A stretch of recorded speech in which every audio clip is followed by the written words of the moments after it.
Hola, ¿qué tal? Vamos a empezar el vivo ahora, el día de hoy.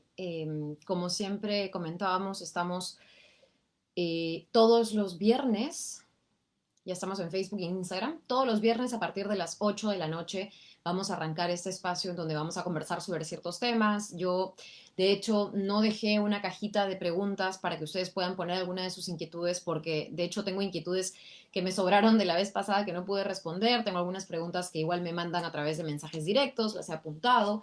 Y bueno, tengo para variar mis periódicos, que son mi apoyo para hablar también un poco de lo que está pasando. Y yo hoy día, en verdad, tuiteé un poco lo que ocurrió con Martín Vizcarra porque me pareció que ya era demasiado, ¿no? Una de las cosas que ha remecido nuevamente o que ha prendido alarmas nuevamente esta semana es el tema de cómo el expresidente, hoy candidato al Congreso, se vacunó, sí, y muchos, no sé si incluirme ahí, pero muchos, yo diría que no, yo fui una de las que más bien fue bastante escéptica desde un comienzo, pero muchos decían y bueno, de repente el señor Martín Vizcarra como presidente de la República pudo haber sido un voluntario más, sí, dale un poco de espacio. El hombre de repente, como cualquier otro peruano, entró a la web, se decidió inscribir y dijo, oye, quiero ser patriota y con el altruismo a flor de piel quiero inscribirme como voluntario. Fue una locura lo de los voluntarios, ojo. Yo estaba como comunicadora informando un poco ese día cuando se abrieron las inscripciones para la gente que quería recibir la vacuna y recuerdo muchísimo a mucha gente del canal y mucha gente de amigos, amigas que querían inscribirse y la web colapsaba. No sé si a ustedes también le pasó. De hecho, informamos que creo que cuando se abrieron las inscripciones para la fase 3 de la vacuna china y para ser voluntario, a la hora, o sea, si esto abrió, no recuerdo bien, pero digamos 7 de la mañana u 8 de la mañana, una hora después ya no se necesitaban más voluntarios, porque ya se había alcanzado el tope máximo. Entonces, esto a mí me sonaba como que el presidente Martín Vizcarra ya ha sido uno de los privilegiados elegido dentro de la, ¿no es cierto?, cantidad de gente que ese día decidió vacunarse. A mí me sonaba, la verdad, ingenuo. O sea, creer ese cuento me sonaba un poco ingenuo. Y de hecho, lo he tuiteado hoy día y de repente y es un tema que a ustedes les interesaría discutir. A mí me parece que las gestiones o la gestión del señor Martín Vizcarra, al menos en el tema salud, fue una de las más mediocres, lo he puesto tal cual. Eh, y sí me queda un sinsabor, sobre todo en términos más simbólicos, si quieren, que este señor se haya podido vacunar no por simplemente haber abierto una página web como cualquier peruano de a pie, sino siendo presidente, de alguna manera. Yo no la tengo, no tengo la respuesta, sé que es algo que incluso se quiere investigar, para vacunarse él antes que vacunar a tantos peruanos que hasta el día de hoy están pidiendo a gritos esto como una necesidad para poder seguir adelante con sus trabajos, con su vida, estar más tranquilos con su familia, en fin. Yo celebro y siempre he sido una de las que ha visto con buenos ojos que por fin haya llegado el primer lote, el segundo lote y estén, digamos, gestionando con otros laboratorios y otras oportunidades el tema de la vacuna, pero sí no puedo dejar de decirles que eso no puede ser una celebración eterna y que sí siento que además ha habido mucha dejadez de parte del anterior gobierno e incluso el gobierno actual, yo no sé si por un tema ideológico, no acudimos antes a negociaciones con Rusia, a negociaciones con, yo no sé, países vecinos, que Argentina fue uno de los que adquirió la Sputnik 5 y, ojo, ha probado tener el 93% de efectividad. Y de hecho, muchos trataban de, no sé si de hacerme caer o de preguntarme el tema de, Sigrid, pero nómbranos, ¿no es cierto?, estas empresas del Estado que funcionen, porque claramente el Estado no puede gestionar nada y en medio de la pandemia es la empresa privada la que tiene que solucionar todo. Curiosamente, ¿no es cierto?, Sinopharm, la empresa que ha elaborado la vacuna que va a llegar, es del gobierno chino. Y lo mismo hizo Rusia. El Estado ruso fue el que ha financiado toda la investigación que les ha llevado a tener finalmente esta fórmula que ya llegó a Argentina y que entiendo está siendo negociada con otros países. Entonces, esto de que el Estado no puede manejar bien las cosas, claro, no estamos acostumbrados a que el Estado no maneje bien las cosas acá, pero yo creo que es algo que tenemos que empezar a cambiar sí o sí. Entonces, por ese lado, yo sí siento que nuestro aporte, o en todo caso nuestra propuesta, por decir, el Estado tiene que tener un rol. Y mira, ya ni siquiera diría el Estado, ¿no? El presidente tiene que empezar a tener un rol un poco más de cara a las circunstancias y un poco más de actitud frente a las gestiones que se tienen que hacer, porque yo sí soy una firme y convencida de que son en gran parte las personas dentro las que hacen de esto algo lento, algo burocrático, algo que de reformularse podría de alguna manera haber tenido a la vacuna mucho antes. Entonces, para cerrar el tema de Vizcarra, y yo tengo acá los dos periódicos que en todo caso siempre me llegan y los leo más seguido, hay una variedad, pero en todo caso Comercio y República, y ambos dicen, ¿no? Todos los indicios apuntan a que el señor Vizcarra sí pidió ser vacunado, no se inscribió como cualquier mortal, pidió ser vacunado, a pesar de que el exmandatario ha dicho que fue un voluntario más, aparentemente habría gozado de un privilegio, es decir, habría la figura de vacuna para consultantes, en todo caso habría sido vacuna y no placebo, para quienes todavía tendrían la duda, eso es lo que aparentemente está revelándose, y eso lo dice Comercio, no lo digo yo, por eso me gusta siempre estar con papeles o con fuentes para que después no digan, oye, esta persona desinforma en absoluto, ¿no? Y básicamente no habría firmado tampoco ningún consentimiento. Entonces, ha sido de alguna manera express la vacunación del señor Vizcarra y por otra vía, evidentemente. Ahora el Congreso está demandando explicaciones y aquí yo es donde empiezo a hacer una división entre, claro, evidentemente no es tan bacán enterarte que el expresidente, tu expresidente, el presidente de todos los peruanos en su momento, usó su cargo para vacunarse a él, no sé, en fin. Pero de aquí esto ha calado y lo han llevado a otro nivel, porque no sé si ustedes han escuchado, pero o han visto, se ha filtrado un documento en donde aparentemente están preparando la censura o el pedido de censura, más específicamente, a ver, para decirlo bien, la moción de censura contra la ministra Pilar Macetti, la ministra de Salud.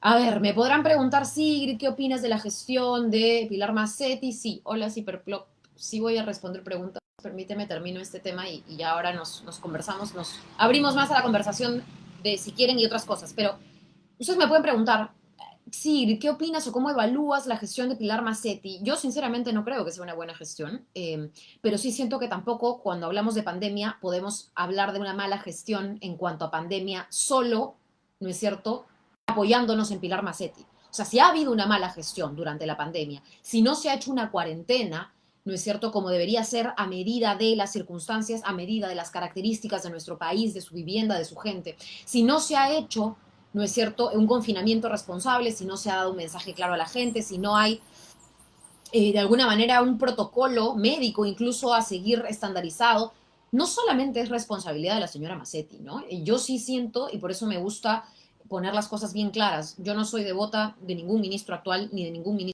el señor Vizcarra, pero sí tengo entendido y creo yo en mi evaluación que esto no solo recae sobre Pilar Macetti, esto recae sobre todo el gabinete, sobre el presidente de la República, sobre el Congreso de la República, porque es bien fácil para los congresistas criticar cuando ellos no han hecho absolutamente nada, excepto retroceder en varias materias.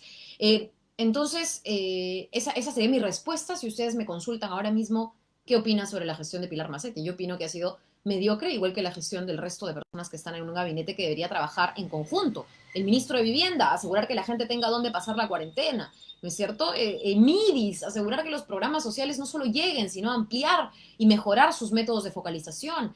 No lo sé, el Ministerio de Trabajo, políticas sociales y políticas enfocadas a la informalidad, a aquellas personas con negocios, a las microempresas, a las pequeñas empresas, etcétera, para que sigan produciendo. Produce, también podría apoyar ahí, etcétera. Entonces, no solamente es Pilar Macetti, ¿saben? La gente está sufriendo. Aquí voy a hablar también de un tema que, digamos, de alguna manera se conlleva a esto.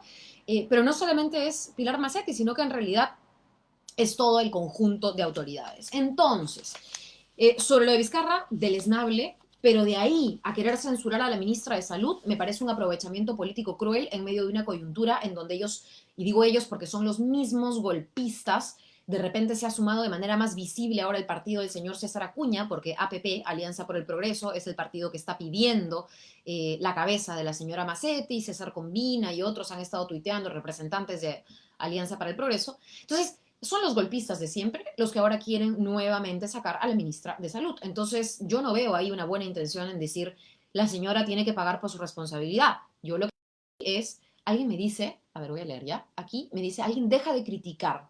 Querido Ulises, yo creo que para entender y para proponer se necesita tener un diagnóstico de lo que pasa. Y no más que criticar, les estoy contando un poco mi percepción de lo que pasa. Si no critico lo que pasa, entonces, ¿cómo elaboro después una alternativa? O sea, la alternativa parte de la crítica. El problema es cuando la crítica es por, disculpen la palabra, joder, versus cuando la crítica es para construir. Entonces, de la crítica evidentemente tiene que salir la propuesta y de la propuesta tiene que evidentemente salir la acción. Entonces, sí vale la crítica. Al contrario, critiquemos más.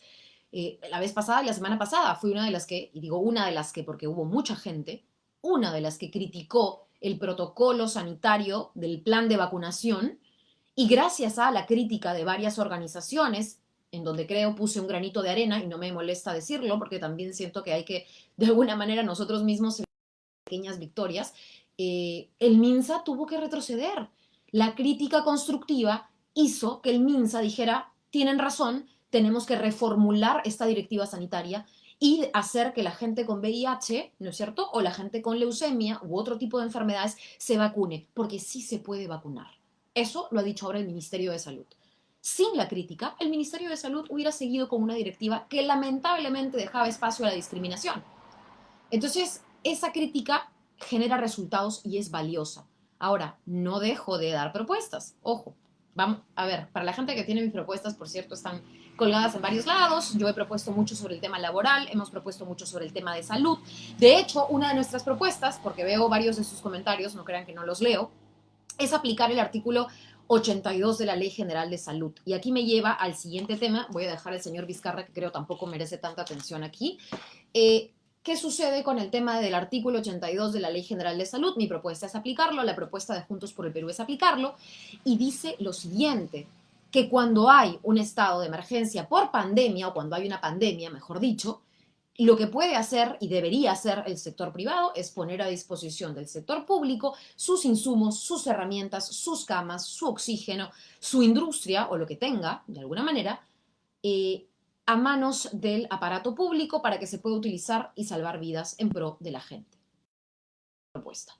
No es, ojo, no es nada, además, de alguna manera que caiga del cielo, no es una cosa de locos lo que se está planteando, de hecho tampoco es una nueva ley porque yo no soy congresista todavía, es un artículo que se puede aplicar, así de sencillo.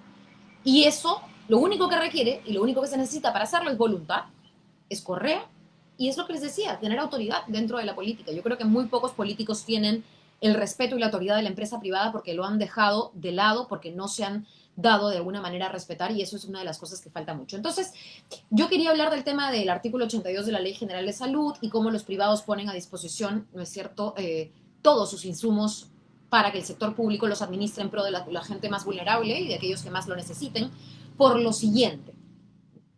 Alguien me pregunta el justiprecio, amigo, no tiene nada que ver acá lo del justiprecio, por favor, eso no confundamos el tema.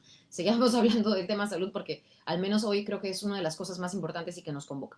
El tema de los fallecidos. Acá va mi, de alguna manera, gran problema, no mío, del país, pero mi gran inquietud es una de las cosas que me deja más intranquila en medio de esta segunda ola, porque es una segunda ola, no hemos aprendido absolutamente nada de la primera. Y ayer que ya ni sé qué fecha es, a ver, discúlpenme, ayer 11 de febrero se reportó la segunda cifra más alta de toda la pandemia. ¿Cuál ha sido la segunda cifra más alta de toda la pandemia? 233 muertos en un día. Esta es información de Diario El Comercio, no es información mía, por cierto. También trato de citar mis fuentes para que no crean que estoy hablando por hablar. Y, de hecho, la estimación que hace El Comercio en su nota sobre los fallecidos por COVID-19 arroja que durante cada hora del 2021, ahora solamente estoy hablando del 2021, 6 personas han muerto por COVID al día, básicamente. Perdón, a la hora, cada hora. Durante cada hora, 6 personas han muerto por COVID a lo largo de este 2021. Es una cifra bárbara, es la verdad lamentable. Y ojo, eso es básicamente data, y el comercio lo menciona, recogida del MINSA, recogida de la sala situacional COVID. Pero, ¿qué ocurre con la data que arroja el SINADEF? Esto también me parece muy importante porque, y acá estoy reproduciendo un poco el texto del comercio, hay un biólogo especialista en estos temas que el comercio entrevista que se llama Patrick Wichart. Patrick Wichart, el señor Wichart, dice lo siguiente, que él considera que la cifra de fallecidos que se tiene que tomar en cuenta es aquella del SINADEF por el desfase que hace el MINSA al momento de registrar los casos. ¿Por qué desfase? Porque lo que Wichart afirma el MINSA está realizando es, si una persona fallece por un infarto, pero tiene COVID, el MINSA no lo contabiliza como una persona fallecida por COVID, sino por infarto. No sé si me dejo entender un poco. Entonces, de alguna manera hay un desfase y para el señor biólogo lo que correspondería sería analizar y mapear un poco las cifras de SINADEF. ¿Y qué dice SINADEF en muertos? Bueno, ya hemos pasado, estamos, si no me equivoco, hasta ayer o antes de ayer, en 1.005 muertes no violentas por día.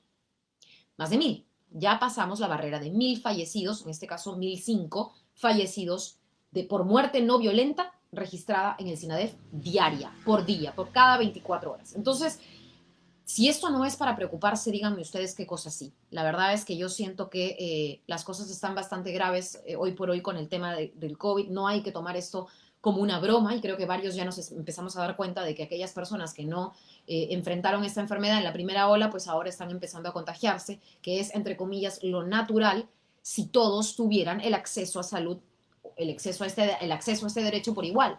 Pero no ocurre así. Yo no me atrevo a dar estimaciones porcentuales específicas, pero sí quisiera que entiendan como de alguna manera muy alegórica o muy figurativa, ¿no? El tema de cómo uno yendo a una clínica, teniendo los recursos y el privilegio de ir a una clínica, eh, quizá y estando con COVID tenga una chance del 50-50 para salvarse. Pero yendo a un hospital, lamentablemente creo que esa chance de 50-50 disminuye contraria a la salud de la persona y eso no lo podemos permitir. Yo estaba viendo un poco el tema del oxígeno y este es ahora creo el gran drama de las personas hoy por hoy. No tenemos oxígeno y la propia ministra de Salud, la señora Massetti, ha dicho que ellos esperaban un incremento del 200% en el consumo de oxígeno y en realidad lo que tenemos ahora es un incremento de 300% en el consumo de oxígeno. Entonces, la verdad es que es un panorama desolador para un país que se supone ha experimentado ya una de las peores primeras olas a nivel, ni siquiera latinoamericano, a nivel mundial. Si bien no teníamos el contagio necesariamente más acelerado del mundo, teníamos la cantidad de fallecidos o fallecidos más alto, sí casi a nivel internacional. Entonces, la verdad es que no hayamos aprendido de esto me parece increíble. O sea, realmente me parece dejadez, me parece flojera, me parece apetitos políticos particulares. Yo sí siento que este aire golpista que viene de partidos, y hago un llamado a que ustedes se informen sobre qué partidos siguen insistiendo en querer bajarse presidentes, bajarse ministras, en lugar de proponer cosas. A ver, ahí yo quiero que ustedes, aquellos quienes comentan, no todo es criticar. Bueno, dígale a alguien eso, por favor, al Congreso. Porque lo que están haciendo, más allá de la crítica constructiva, es querer tumbarse otra vez a otro gobierno sin proponer o sin tener como alternativa atisbo de solución alguna. Entonces yo sí siento que esto de aquí es bastante grave y partidos como el del señor Acuña, Alianza para el Progreso, como Acción Popular, partido que estuvo con el señor Lescano todo este tiempo y del cual ahora él deslinda, no le han hecho para nada bien a nuestro país y mucho menos ahora estando en el Congreso de la República, ¿no? Hay candidatos hoy por hoy que dicen que lo del señor Merino no es golpe. Por Dios, ¿en dónde estamos? ¿No? De hecho, esta semana, si no me equivoco, me toca uno de estos debates que yo espero, no sé si despejarle la duda a la gente para que entienda que lo que pasó aquí es una clara usurpación de poderes. Pero bueno, yo creo que sobre eso quería conversar un poco y me parece preocupante lo que estamos viendo a nivel mundial, pero sobre todo en nuestro país, en donde seguimos con prácticamente una mitad de personas sin forma de conservar sus alimentos, no tienen refrigeradora, muchos de ellos no tienen electricidad o flujo de electricidad continuo. Entonces, ¿cómo esperar que esas personas sobrevivan a momentos como este, no? Se habló o se ha hablado del cobro de este bono, pero la verdad es que tenemos los mismos problemas para cobrarlo. Miren, después de un año recién se viene anunciando por, ya no sé, tercera, cuarta vez de que ahora sí el Banco de la Nación te va a crear tu cuenta con, no es cierto, tu DNI. Pero eso estuvo como propuesta desde abril del año pasado. Entonces, ya vamos casi un año y la verdad un poco más de lo mismo, ¿no? Entonces, yo quería conversar un poco de este tema el día de hoy. Sé que, y tampoco quiero aburrirlos con tanto tiempo en ese sentido, pero creo que esas son las cosas que nos convocan hoy en día. Por ahí voy a responder algunas de las preguntas, me parece importantísimo. Ah, dicho sea de paso, hoy día también estaba leyendo y una de las cosas que ha aumentado terriblemente y de la cual tampoco estamos hoy por hoy con respecto a los feminicidios, centenares de feminicidios en lo que va de este periodo y me parece preocupante que no se esté levantando esta bandera también. Hace poco hubo un caso emblemático, asesinaron a una chica, Úrsula, en Argentina, Y es un poco lo que ocurre acá. Esta chica, adolescente, 18 años, si no me equivoco, había denunciado como 18 veces a su agresor, era un chiquillo que era su pareja, bueno, su expareja, si no me equivoco, ya no quería volver con él, todas las pruebas documentadas, fotos, mensajes, hay grabaciones de voz, de audio que ella y su mamá presentan, denuncian y aún así, de alguna manera, no hace el Estado y la fuerza policial absolutamente nada para proteger a esta chica, ¿no? A esta jovencita, y la asesinan cruelmente, que ya creo que la descripción está de más. Entonces, claro, finalmente el tema de justicia es importantísimo y yo creo que esa es una de las cosas que tenemos en común muchos países de Latinoamérica. La violencia contra la mujer es algo que a mí me asusta, me aterra. No deja, creo, a ninguna mujer hacer las cosas tranquila y menos en situación de pandemia. Entonces, yo creo que por ahí un poco va. Tengo algunas preguntas pendientes que ya, digamos, van más allá de la preocupación o del tema específico de pandemia, pero por supuesto también quiero responder algunas de las suyas en algo de tiempo o con algo de tiempo más. Por ahí alguien me preguntó, por ejemplo, si no saldrías elegida, volverías al periodismo. Y esto es algo que me parece importante responder, porque creo que esta campaña, y con todo lo que les he empezado contando, ya se ha convertido en algo más grande, ¿no? Yo creo que cualquier persona que quiere entrar a hacer política hoy en día y evidentemente candidatear es el mensaje claro de, oye, quiero hacer política, estoy acá para querer hacer un cambio en política, etcétera. Yo sí siento que ya no puede o ya no se limitaría solamente a la campaña. Sería de mi parte un poco mezquino decirles, para mí esto es una postulación y después cuando acabe, si no entro al Congreso, me dedicaré a otra cosa, porque hay una frase muy bonita que dice, no puede dormir aquel que alguna vez abrió los ojos. O sea, si ya has visto esto tan de cerca, eh, ya no siento yo que sea tampoco tan fácil regresar. Yo sí siento que si no fuese elegida, espero no suceda, de hecho tengo mucha confianza de que así va a ser, de que vamos a estar adentro con una bancada fuerte, con una bancada sólida para poder darle la cara a aquellos que, como siempre, de repente obtendrán una curul, pero no han hecho nada antes. Sí creo que voy a apostar por un proyecto político ya de aquí a largo plazo.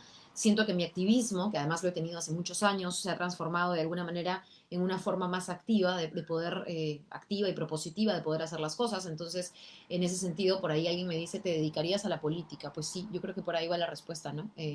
No siento que solamente sea un tema de una campaña. De hecho, ahora mismo estamos reformulando las campañas, encerrados en nuestras casas, pero intentando de hacer bien a nuestra comunidad. Yo particularmente he impulsado por ahí algunas iniciativas para que la gente que está o tiene la posibilidad de pueda también hacer la donación correspondiente a alguna olla común, algún asentamiento humano. Si les puedo contar una anécdota, de modo que puedo enriquecer un poco mi respuesta, nosotros, y digo nosotros, un grupo de amigos y yo que hemos militado y que hemos activado y que hemos hecho activismo toda una vida, porque en verdad estamos hablando de más de 10 años que conozco a este grupo de personas a las que quiero mucho. Hemos ido a varios asentamientos humanos año tras año. De hecho, hay un par de asentamientos humanos a los que hemos ido en Villa El Salvador, que es uno de los distritos que siempre visito, al que siempre recurro en general, donde tengo amigos, en fin. Y muchos de ellos gestionaron, les estoy, a ver, hablando, yo estaba en Latina, será pues septiembre, octubre, creo que fui, bueno, he ido desde junio fui, porque digamos que de alguna manera se flexibilizó la salida, ¿no? De la gente un poquito, pero si no me equivoco, puede ser por ahí que me equivoco en los meses. Y fui y había muchas ollas comunes, o al menos una olla común por asentamiento humano en esa zona. Estamos hablando cerca del Mirador, del Lomo de Corvina, Jardines, esa zona de Villa El Salvador.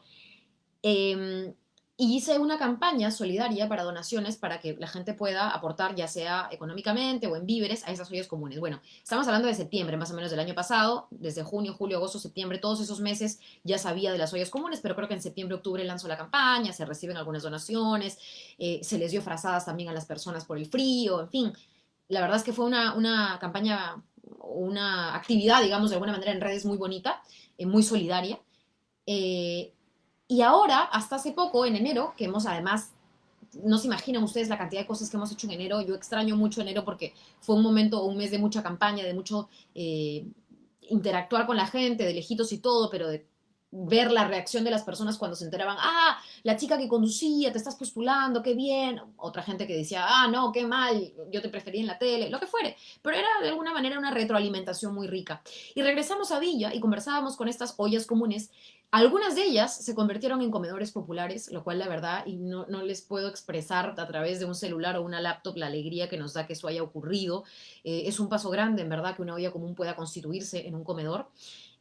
Pero más allá de eso, hemos vuelto a apelar a la solidaridad de la gente y en medio del confinamiento quizá recurrir a otros, digamos, mecanismos, a otras formas para que las personas puedan también acordarse de que en casa, encerrados, ya es de alguna manera hablar de una situación privilegiada. No todos tienen una casa con comodidades para quedarse encerrados y quienes sí la tienen podrían darse cuenta que hay mucha más gente afuera que no está en esa misma condición. Entonces, hacer ese llamado a la, yo no sé si a la empatía o a que la gente también pueda precisamente seguir colaborando es algo que hemos venido haciendo en Instagram.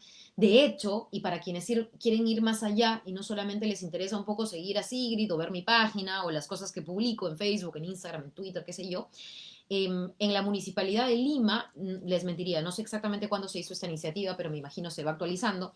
En la Municipalidad de Lima, en la página web, hay una pestaña, ¿no? En la página, en donde ustedes pueden tener acceso a una base de datos de ollas comunes y comedores populares. Me parece valioso. Yo siento que en este país hay mucha data, hay mucha información, muy poca gente que la trabaja. Entonces, si hay alguien más curioso o curiosa que yo, puede también acceder a esa base de datos y empezar a moverla, a propagarla, a difundirla, a repostearla, porque finalmente ahí creo que podemos todos poner un granito de arena. Como les comentaba, eso ya no necesariamente es un tema de campaña, finalmente el apoyo que llegue allá es cosa de ustedes y cosa de quien quiera colaborar, pero sí me parece útil que usemos todas las plataformas posibles para en estos momentos y yo creo como peruanos estar un poco más unidos, apoyar de alguna manera al otro.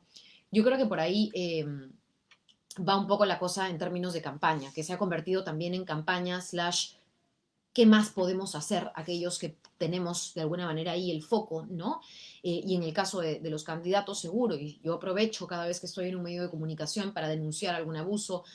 Una de las cosas que he venido moviendo y espero pueda tener buen puerto es el tema de la ley de personas con discapacidad, porque así como leyendo, quien no quiere la cosa, leyendo el peruano y leyendo estas resoluciones del MINSA, vi la publicación de la Casa Trans, y me enteré del tema del VIH y de la posible discriminación que estaba haciendo, ¿no es cierto?, la directiva sanitaria, pues también me enteré con otras organizaciones que ven el tema de personas con discapacidad, etcétera, que se está intentando de alguna manera eliminar o derogar, la forma más correcta es esa, derogar la ley de personas con discapacidad que hace 8 años se aprobó y que hace 8 años viene intentando implementarse, pero de a cuentagotas y con mucho esfuerzo y mucha presión de parte de la gente afectada. Hay mucho todavía por implementar y el proceso para crear la actual ley de persona con discapacidad fue además un proceso de consulta en donde se les consultó a la comunidad de sordos, a la comunidad de personas con discapacidad visual, en general a todos aquellos a quienes podría afectar la ley, se les consultó. Y otras organizaciones no gubernamentales que formaron parte también del proceso, como SODIS y otros, también enriquecieron esa ley. Entonces, que ahora la quieran derogar, yo lo que sentí, y se los digo ahora, de repente no lo puse en un post, pero ahora que estoy un poco más distendida y hablando, quizá pueda contarles mi opinión particular sobre el tema de las personas con discapacidad y lo que se ha intentado hacer o se intenta todavía hacer. Quieren, yo creo, en el Congreso, y en particular lo digo por la Comisión de Personas con Discapacidad, porque hay una comisión específica para ello, dentro de todo lo malo que han hecho, agarrar un caballito de batalla y decir, yo he aprobado una nueva ley de persona con discapacidad, yo he hecho esto, como diciendo, este va a ser la cosa o el logro que les restriega a la gente para tapar un poquito mis cochinadas. Y yo siento que eso es muy feo, ¿no? Aprovecharse de un grupo poblacional que de alguna manera ha estado además olvidado por muchísimo tiempo y querer además votar y erradicar lo logrado, me parece a mí muy mezquino, me parece muy del típico político que ha estado hoy en día en el Congreso, en verdad, o hace varios años en el Congreso, y porque además se pretende incluir temas como salud mental y otros que me parecen muy valiosos, pero de manera mal, o sea, de maneras que no tienen sentido hacerlas, ¿no? Entonces, y esto lo he conversado con las propias personas, porque basta con alzar un teléfono y consultarle a las organizaciones que han trabajado la ley antes de querer derogarla, como para enterarte, ¿no? Oye, por aquí no va la cosa. O sea, no se conoce bien lo que se está haciendo. Tal es así que esto que les cuento de derogar la ley de persona con discapacidad se aprobó, era un predictamen, una vez que se aprueba, pasa a ser dictamen en la comisión correspondiente, y se aprobó este dictamen de 214 o 240 páginas, algo con cuatro, yo no me acuerdo, pero más de 200 páginas, y eso se aprobó en 20 minutos. ¿No? Y ustedes leían ahí el dictamen, ¿no? Derogatoria o modificatoria de la ley de personas con discapacidad, modificatoria de la ley de personas con discapacidad, todo era así como una serie de apartados, así yo me la revisé así muy, muy rápida, no me he leído las 200 páginas, pero se desmantelaba absolutamente todo. De hecho, se desmantelaba incluso, ¿no es cierto?, nuestra propia ley que regula la lengua de señas peruanas. Yo he trabajado con una persona que, gracias a Dios, interpretaba esto. Yo no sé lengua de señas, les mentiría. Sé algunas cosas muy poquitas, muy chiquitas. No lo quiero hacer mal, así que no lo voy a hacer. Pero, ¿cuál es el tema con la lengua de señas peruana y por qué se llama LSP peruana específicamente? Cada país tiene una lengua de señas distinta. Es una cosa increíble, a mí me parece demasiado enriquecedor hablar de este tema o de este tipo de temas, porque, por ejemplo, nosotros tenemos, y esto me lo enseñó Isabel Rey, que trabaja en Canal 2 todavía, hasta el día de hoy como intérprete y en otros espacios. Nuestro país, por ejemplo, en el mes de octubre celebra el Señor de los Milagros. Y el Señor de los Milagros, básicamente, es una festividad cuya representación es o corresponde a un grupo de personas cargando en andas a la imagen del Cristo morado. ¿Me equivoco? No, no me equivoco. Ok, perfecto. Entonces, dentro de la lengua de señas peruana, el símbolo para decir octubre, espero no hacerlo mal, es este, que simboliza de alguna manera el anda, ¿no es cierto?, del Señor de los Milagros.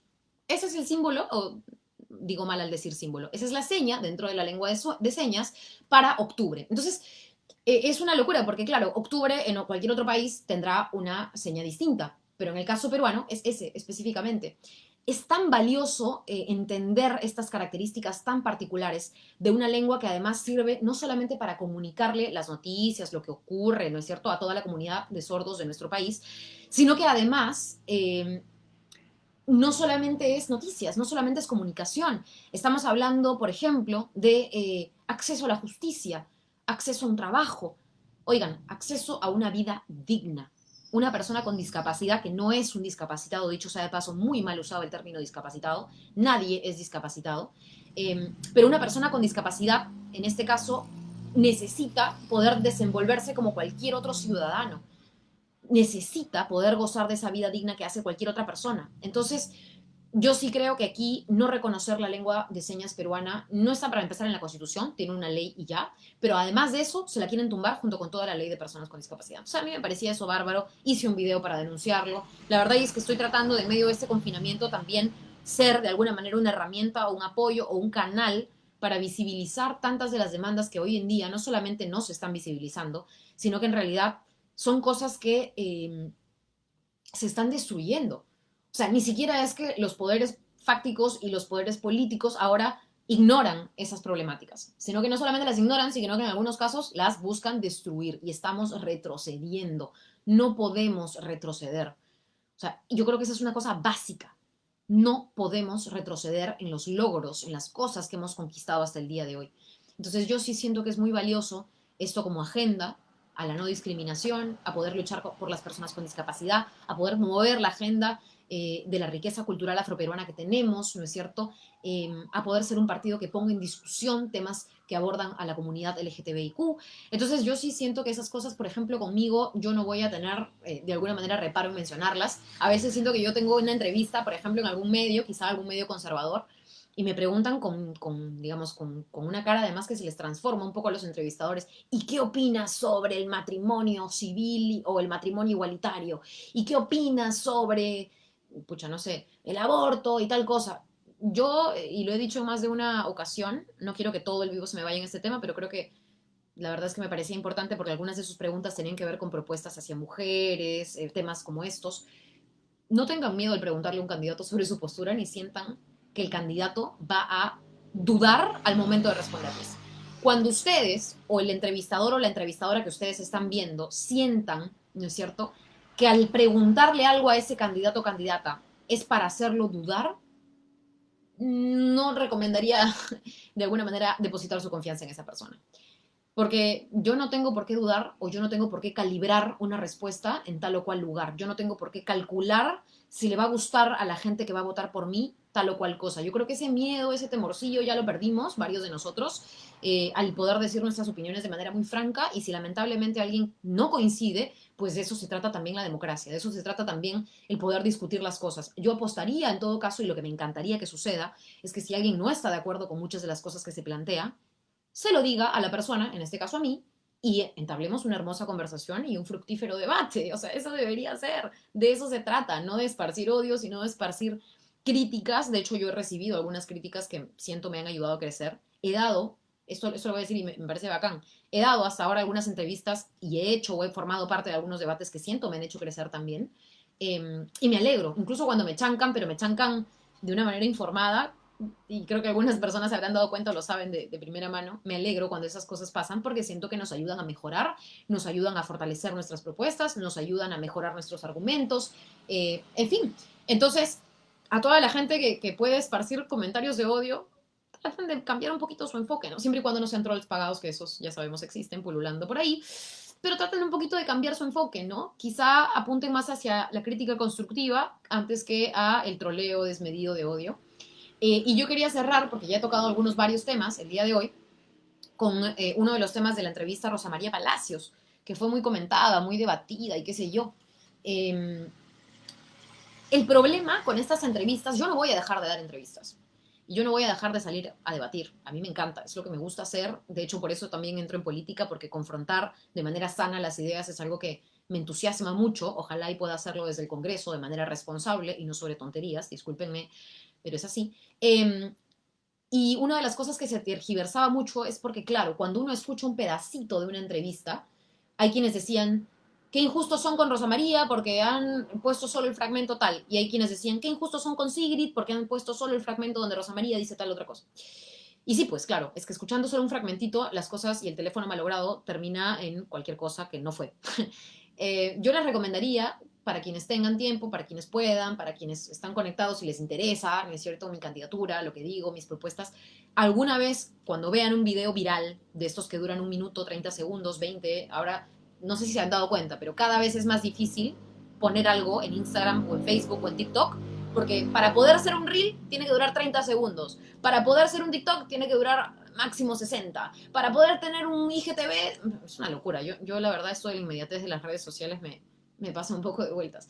Pero si pueden y si quieren, yo les animaría a ver la entrevista completa. O sea, vean las cosas completas. Es lo mejor. Yo sé que es un poco largo, por ahí que es tedioso, pero ahora que estamos, si están viéndome desde Lima y en cuarentena, mientras hacen el desayuno, mientras están empezando recién a cambiarse o lo que fuera, como parte de su rutina, en un momento en donde no les quite tanto tiempo, pueden leer o ver toda la entrevista completa, no digo solo la de Rosa María, sino cualquiera, para entender un poco de qué conversábamos.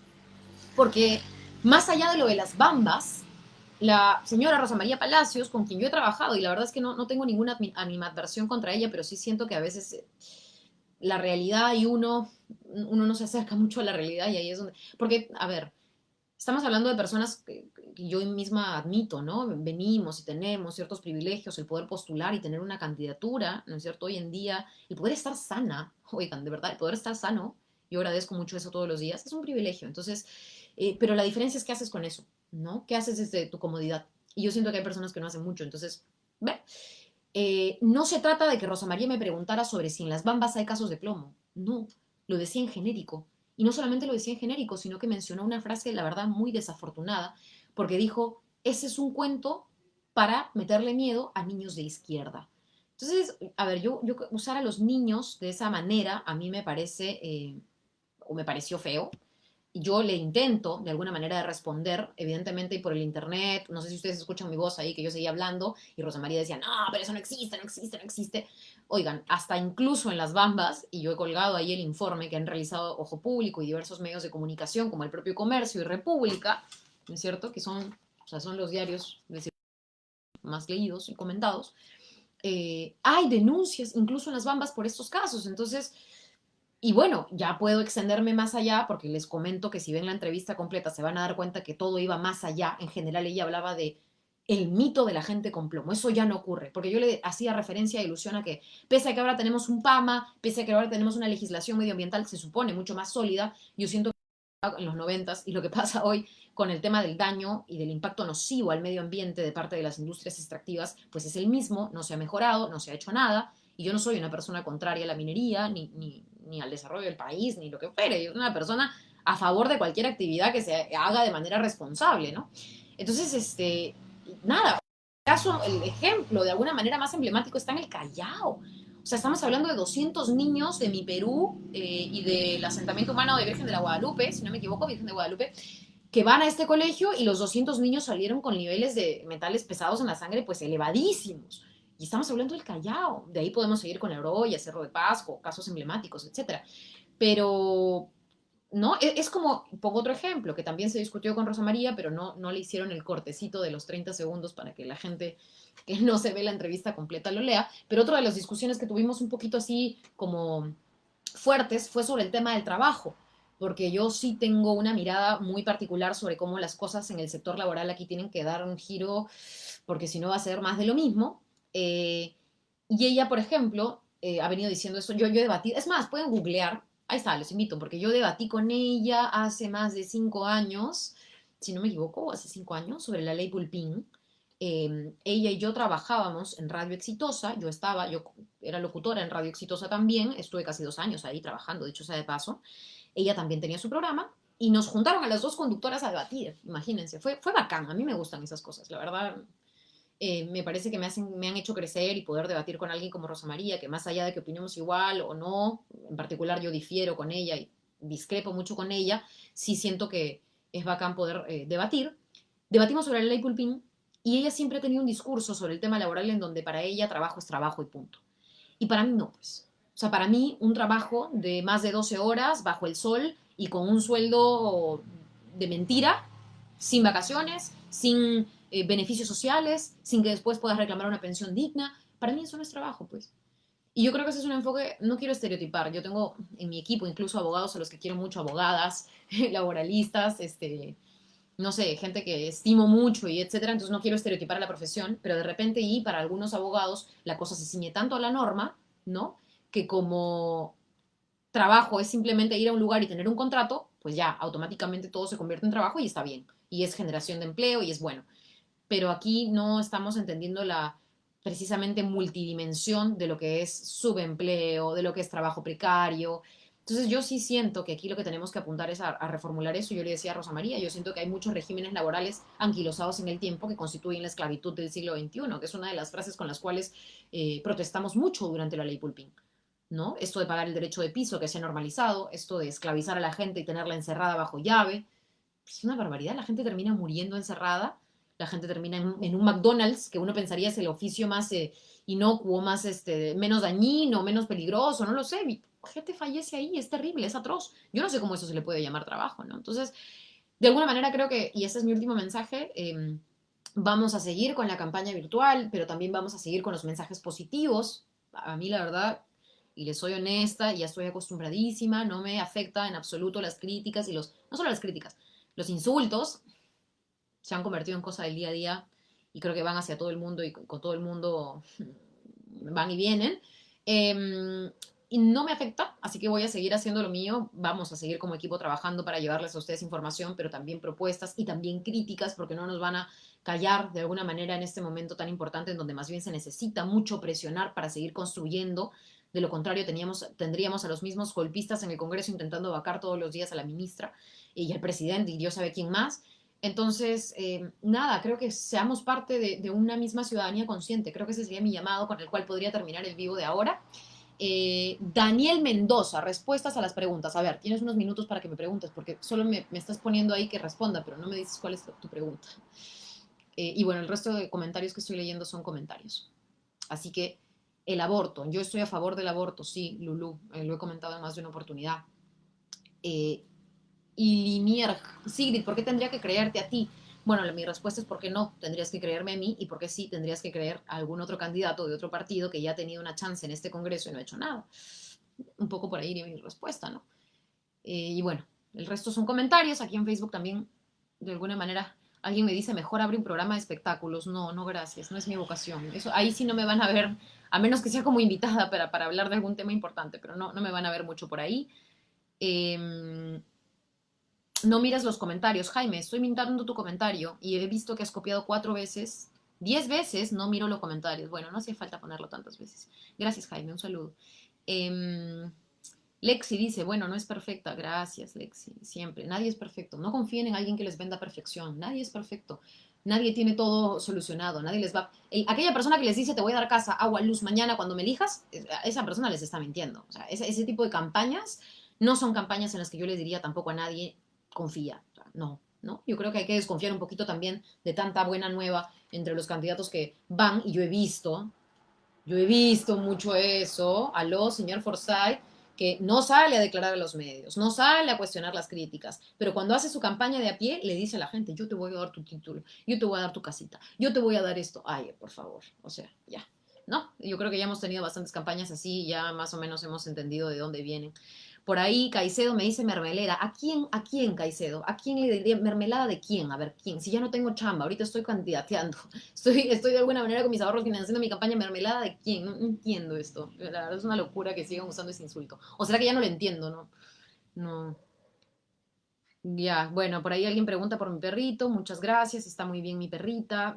Yo he hablado de mi perrito que falleció y de otras cosas en el vivo anterior, así que pueden revisarlo también si quieren saber de mi vida más personal, de la que trato de cuidar mucho en todo caso.